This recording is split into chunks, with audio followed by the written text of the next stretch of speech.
నమస్తే, welcome to our channel. Jaganmohan Reddy, Lokesh, Chandrababu Naidu గారు అదే విధంగా పవన్ కళ్యాణ్ గారి పైన ఆసక్తికర వ్యాఖ్యలు చేశారు. తండ్రమ్ము కొడుకుకి జాకిలేసి లేపుతున్నారు, కొడుకమ్ము తండ్రికి జాకిలేసి లేపుతున్నారు, వీరిద్దరికి పవన్ కళ్యాణ్ జాకిలేసి లేపుతున్నారు అంటూ జగన్మోహన్ రెడ్డి చేసినటువంటి కామెంట్స్ ని ఏ విధంగా చూడాలి, అసలు ఈ జాకీల గోల ఏంటి? ఇంకో పక్క చూసుకున్నట్లయితే రాష్ట్రం అప్పుల పాలైపోయింది, చంద్రబాబు నాయుడు గారి హయాంలో ఎక్కువగా అప్పులు చేస్తూ ఉంటారు అంటూ రైతుల గురించి, హామీల గురించి ఆయన చేసినటువంటి కామెంట్స్ ఎలా చూడాలి తెలుసుకునే ప్రయత్నం చేద్దాం. దీన్ని విశ్లేషించడానికి మనతో పాటుగా ఉన్నారు సీనియర్ జర్నలిస్ట్ డివి శ్రీనివాస్ గారు. నమస్తే సార్. నమస్తే సార్. కొన్ని రోజులు గ్యాప్ తీసుకుని ప్రెస్ మీట్ పెట్టినటువంటి జగన్మోహన్ రెడ్డి జాకీల అంశం ఎత్తుకున్నారు. మరి ఒకరికొకరు జాకీలు లేపేసుకుంటున్నారు వాళ్ళే అంటూ మాట్లాడుతూనే ఈ కాగ్ రిపోర్ట్స్, నేను ఏదైతే చెప్పానో అదే కాగ్ రిపోర్ట్స్ లో వచ్చింది. చంద్రబాబు నాయుడు గారి హయాంలో అసలు రాష్ట్రంలో అప్పులు ఎక్కువైపోయాయి, ఆదాయం రావట్లేదు, పరిశ్రమలు కూడా రావట్లేదు అన్నట్టుగా చెప్పారు సార్ జగన్మోహన్ రెడ్డి గారు. అలాగే హామీల గురించి కూడా మాట్లాడారు. అసలు ఈ పరిణామాన్ని మొత్తాన్ని ఎలా చూడాలంటారు? అంటే నన్ను ఇప్పుడు జగన్ గోల గురించి మాట్లాడమంటావా, జాకీల గోల గురించి మాట్లాడమంటావా? జగన్ జాకీల గోల గురించి మాట్లాడమంటావా? అంటే ఇది ఇప్పుడు ఆయన జాకీలేసి ఈయన లేపుతున్నాడు, ఈయన జాకీలేసి ఆయన లేపుతున్నాడు, వాళ్ళిద్దరిని జాకీలేసి మూడో ఆయన లేపుతున్నాడు. అంటే నన్ను ఎవరు లేపట్లేదనా? జగన్ ఏడుపు ఏంటి? అది ప్రెస్ మీటా, ఏడుపు మీటా? ప్రెస్ మీట్ అది ఏదో స్ట్రెస్ మీట్ అనుకున్నా. ఆయన బాగా స్ట్రెస్లో ఉన్నాడు. ఇది ఒకవైపు కేసులు, అదేంటి అది ఆ నెయ్యి కేసు, మరి వాళ్ళ బాబాయ్ అరెస్టో, భూమన్ అరెస్టో, లేకపోతే దినేష్ కుమార్ ఏకసభ్య కమిషన్, సుప్రీంకోర్టు అది చాలా సీరియస్గా ఉంది. లేకపోతే ఇక్కడ ఈ మద్యం కేసు వరుసపెట్టి అందరు అరెస్టులు అవుతున్నారు. హవాలా లావాదేవీలు బయటపడ్డాయి. నిన్న కూడా థాయిలాండ్లో ఉన్నాడు, ఒకడిని పట్టుకొచ్చారు, ఆ ముప్పిడి అవినాష్ రెడ్డి. అసలు ఇతనికి బెయిల్ ఇవ్వమంటే ఈమంటోంది సుప్రీంకోర్టు. మరోవైపు ఆ రఘురామ చిత్రహింసల కేసు, ఏది సునీల్ నాయక్, అతను ఏదో రేపు 12వ తారీఖు అరెస్ట్ అంటున్నారు, సునీల్ కుమార్ అంటున్నారు, పిఎస్ఆర్ ఆంజనేయులు అంటున్నారు. అసలు అందులో A3 జగన్మోహన్ రెడ్డి. ఈ రఘురామ హత్య కేసు, అదే ఆ స్ట్రెస్ ఇవాళ ఈ ప్రెస్ మీట్లో స్ట్రెస్ మీట్ అంటున్నా నేను. అదే ఇప్పుడు కొడుకుని జాకీలు వేసి లేపాల్సిన అవసరం ఆయనకేంటి, చంద్రబాబుకి, లోకేష్కి ఇంకా ఇంకొకళ్ళు జాకీలు వేయాలా? జనమే వేశారుగా. ఇప్పుడు యువగళం పాదయాత్ర, నువ్వు అతన్ని చేసిన ఆ బాడీ షేమింగ్, ఇవాళ అతని బాడీ స్లిమ్గా మారిపోవటం కాదు, ఇవాళ అతనే అసలు నంబర్ 1 లీడర్గా ఎదిగాడు. అతను ఎదగటం కాదు, నువ్వే అతను ఎదిగేలా చేసావు. అంటే లోకేష్కి జాకీలేసి లేపింది నువ్వు, చంద్రబాబు కాదు, పవన్ కళ్యాణ్ కాదు. ఆ రోజు ఏది జీవో 1 తెచ్చి జాకీ వేసింది నువ్వేగా. లేదు, అప్పుడు మీ ఎస్పీ రిషాంత్ రెడ్డి ఆయన పాదయాత్ర అడ్డుకుని జాకీ వేసింది నువ్వే కదా. 25 కేసులు పెట్టారంట ఎవరిపైన. ఎన్ని జాకీలు వేశాడు? 25 జాకీలు. ఇప్పుడు ఇవాళ ఒకటి, నెక్స్ట్ అసలు చంద్రబాబుకి జాకీలు వేసి లేపాలా ఒకళ్ళు? కొడుకుతో జాకీలు ఎంచుకుని లేసే పరిస్థితిలో చంద్రబాబు ఉన్నాడా? ఆయన ఇవాళ 4.0, ఏది ఇవాళ 4వసారి ముఖ్యమంత్రిగా అయ్యాడు. ఇది 17వ సంవత్సరమా? ఇప్పుడు 9, 5, 14, ఇది ఒక 2, 16 ఏళ్ళు అయిపోయి 17వ సంవత్సరంలో అడుగు పెడుతున్నాడు ముఖ్యమంత్రిగా. అన్బీటబుల్ రికార్డా? భవిష్యత్తులో ఆంధ్రప్రదేశ్లో అటు 2 తెలుగు రాష్ట్రాల్లో ఈ రికార్డు బ్రేక్ చేసేవాడు ఉన్నాడా? అంటే ఇంకెన్నాళ్ళు ఉంటాడు? ఇంకా అవ్వలేదు ఆయన ఇన్నింగ్స్. అయితే ఈ నేపథ్యంలోనే ఒక ఇంట్రెస్టింగ్ క్వశ్చన్ అడిగారు సార్ ఒక రిపోర్టర్. చంద్రబాబు నాయుడు గారిని కేంద్రానికి రమ్మంటున్నారు, ఉప ప్రధానిగా సీట్ ఇస్తారంట త్వరలోనే అంటే దానిపైన కూడా వ్యంగ్యంగా స్పందించారు. అంటే ముఖ్యమంత్రిగా ఇక్కడ చేతనవ్వట్లేదు కానీ సెంట్రల్కి ఏం చేస్తారో అన్నట్టుగా ఆయన ఆన్సర్ ఇచ్చారు. దీన్ని ఎలా చూడాలంటారు? ఆయన అన్న మాట చెప్తా, ముఖ్యమంత్రిగా ఇక్కడ రాష్ట్రంలోనే భరించలేకపోతున్నాం, దేశం ఎలా భరించుదంటాడు. ఎవరు భరించలేకపోతుంది? నువ్వా? నీ పార్టీయా? భరించలేకపోతుంది ఎవరు? జైలుకి వెళ్తున్నాళ్ళ? భూమన కరుణాకర్ రెడ్డా, సుబ్బారెడ్డా, చెవిరెడ్డా, మిథున్ రెడ్డా, పెద్దిరెడ్డా? అంటే క్రిమినల్స్ భరించలేకపోతున్నారు. రాష్ట్రంలోనే క్రిమినల్స్ భరతం ఇలా పడుతున్నాడు, రేపు దేశంలోకి వెళ్తే మొత్తం దేశం అంతా క్రిమినల్స్ భరతం పడతాడనా? ఇతను అన్న మాటలు నేను అంటోంది అదే. ఏది ఈ మాటల ద్వారా చంద్రబాబు నువ్వే జాకీలేస్తున్నావు. ఇంకో జాకీ వేసారంట. ఇప్పుడు పవన్ కళ్యాణ్ అంట చంద్రబాబుని, లోకేష్ని ఇద్దరికీ జాకీలేస్తున్నాడు అంటాడు. అంటే ఇప్పుడు ఒకటి, ఈ ఏడుపులో మనకి జగన్కి జాకీలు వేసేవాళ్ళు లేరు. నీకు మెమ్మ జాకీ వేసేది, మరి మెమ్మని నువ్వేగా దూరం చేసుకుంది. అమ్మ మీద కేసేస్తే ఇంక అమ్మ నీకు జాకీ ఏం వేస్తుంది? చిన్న కన్నా మొన్న ఏమంటుంది మెమ్మ నిన్ను? ఇప్పుడు ఒకటి సన్నీ ఏమంటది? సన్నీ బాబు అనుకుంటే ఈయన పేరు. అట్లాంటి అమ్మ మీదే కేసేస్తే ఇంక అమ్మ నీకు జాకీ వేసే పరిస్థితి లేదు. నెక్స్ట్ చెల్లి ఆస్తులే నువ్వు తిన్నావు, చెల్లిని వాళ్ళ గోడకేసి కొట్టావు తల. అంతకుముందు ఆ చెల్లె నీకు జాకీ వేసింది. నువ్వు జైల్లో ఉంటే నీకు జాకీ వేసి నిలబెట్టిందే నీ చెల్లి. ఆ జాకీ వేసిన వాళ్ళనే నువ్వు ఇవాళ ఏం చేసావు? ఇవాళ ఒకళ్ళ మీద కేసు పెట్టావు, ఇవాళ ఒకళ్ళ ఆస్తులు లాక్కున్నావు. అంటే ఇవాళ ఎటు ఇక తల్లి నాకు జాకీ వేయదు, చెల్లి నాకు జాకీ వేయదన్న ఏడుపు కనపడతాను.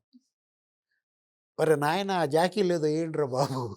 జగన్మోహన్ రెడ్డికి ఎవరేస్తారు జాకీ? భూమన కరుణాకర్ రెడ్డి వేస్తాడా, చెవిరెడ్డి వేస్తాడా, సుబ్బారెడ్డి వేస్తాడా? వాళ్ళ కేసుల్లో వాళ్ళు లాక్కోలేక పీక్కోలేక చేస్తున్నారు.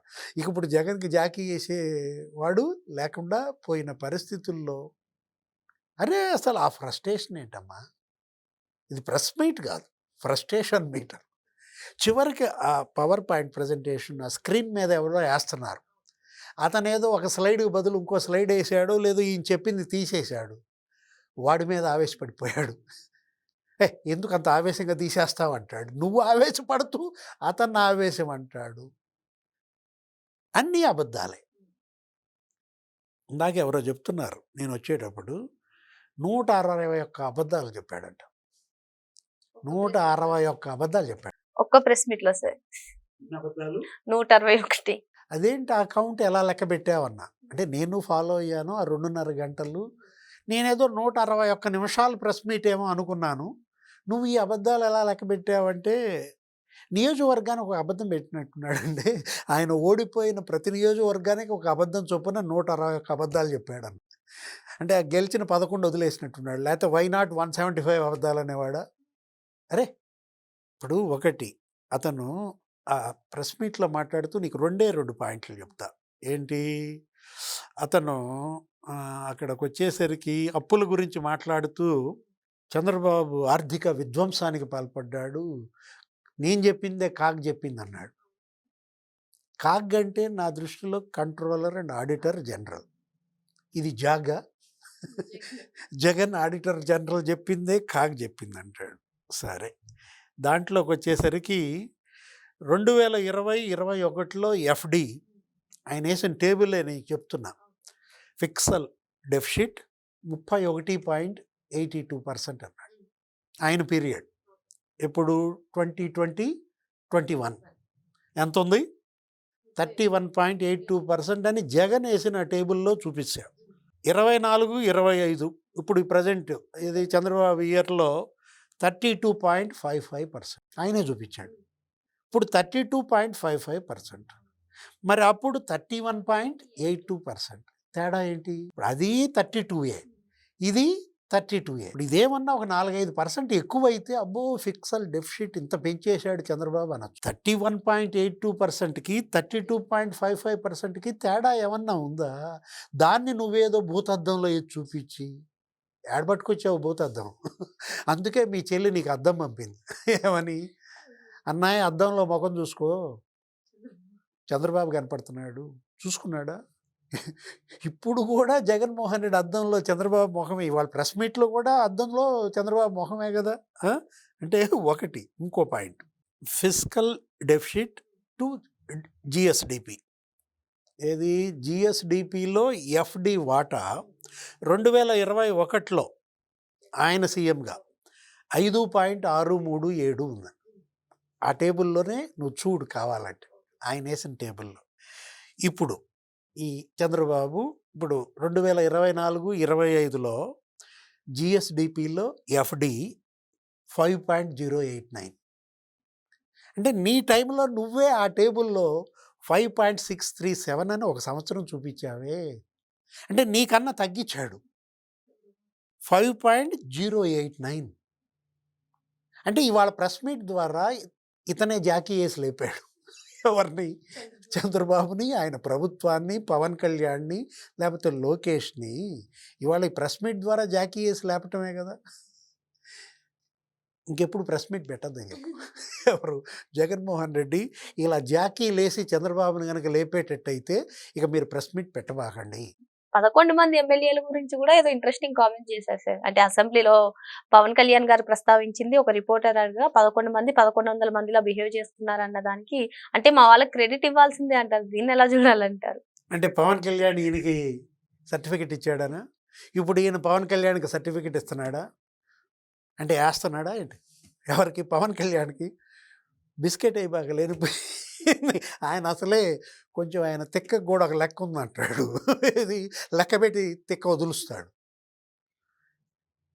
పవన్ కళ్యాణ్ గురించి ఎవ్వరూ మాట్లాడొద్దు. పవన్ కళ్యాణ్ గురించి మాట్లాడి మనం దెబ్బతిన్నాం. అసలు ఎవరు మాట్లాడినా ఆయన పెళ్ళాల గురించి అసలు మాట్లాడొద్దు. ఆ కారు టైర్లు, లేకపోతే పెళ్ళాలు ఇట్లా మాట్లాడే గదా! ఈ పరిస్థితి వచ్చింది. ఏది? 11కి. మరి ఇప్పుడు ఇవాళ పవన్ కళ్యాణ్ మనకి సర్టిఫికేట్ ఇచ్చాడు.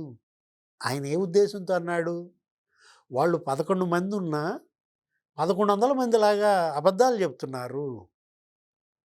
అంటే 1100 అబద్ధాలు చెప్తున్నారు అని ఎవరు చెప్పారు? పవన్ కళ్యాణ్ చెబితే అది ఇతనికి సర్టిఫికేట్ లాగుందా? జగన్మోహన్ రెడ్డి మనం ఇప్పుడు 161 అబద్ధాలన్నాం. పవన్ కళ్యాణ్ 1100 అబద్ధాలు చెబుతున్నాడురా నాయనా! మీరు జాగ్రత్త పడండి. ఆ అబద్ధాలను తిరగ్గొట్టండి అని తన ఎమ్మెల్యేలు, తెలుగుదేశం ఎమ్మెల్యేలు, లేకపోతే బీజేపీ ఎమ్మెల్యేలకి హితబోధ చేశాడు.